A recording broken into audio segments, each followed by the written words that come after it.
আসসালামু আলাইকুম, আপনাদের সবাইকে স্বাগতম পুতুল মিনি কুকহোমে। আপনাদের জন্য নিয়ে আসলাম পটল দিয়ে কোরাল মাছের ঝোল। এই শীতে কিন্তু পটলের ঝোলটা ধনিয়া পাতা দিয়ে রান্না করলে কিন্তু খেতে কিন্তু দারুণ মজা লাগে। এখানে আমি পটল কেটে নিয়েছি, কাঁচামরিচ, পেঁয়াজ, ধনিয়া পাতা কেটে নিয়েছি। আমি মাছগুলো আগেই ভেজে রেখেছি। এখন আমি ওই তেলের মধ্যে পেঁয়াজ দিয়ে দিলাম, কাঁচামরিচ দিয়ে দিলাম, দিয়ে একটু ভালো করে ভেজে নিব।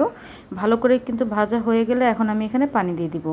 পানি দিয়ে দিলাম। আর এখানে আমার আছে 1 টেবিল চামচ আদা রসুন বাটা, 1 টেবিল চামচ হলুদের গুঁড়া, 1 টেবিল চামচ জিরের গুঁড়া, স্বাদ মতন লবণ আর 1.5 টেবিল চামচ মরিচের গুঁড়া এখানে দেওয়া আছে। আমি সব কয়টা একভাবে দিয়ে এখন আমি ভালো করে এটা কষিয়ে নিব।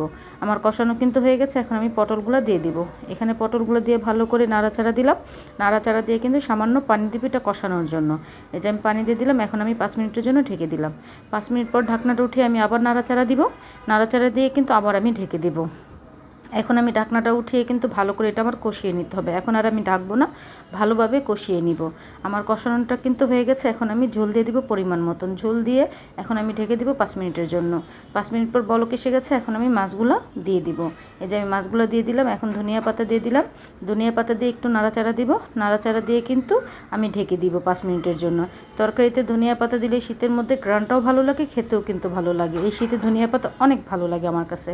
এখন আমি 5 মিনিট পর দেখি আমার তরকারিটা প্রায় হয়ে গেছে। এখন কিন্তু আমি নামিয়ে ফেললাম। দেখেন কি সুন্দর হয়েছে, খেতে কিন্তু দারুণ মজা। আপুরা আপনারা ট্রাই করবেন আর আমাকে কমেন্ট করে জানাবেন। আল্লাহ হাফেজ।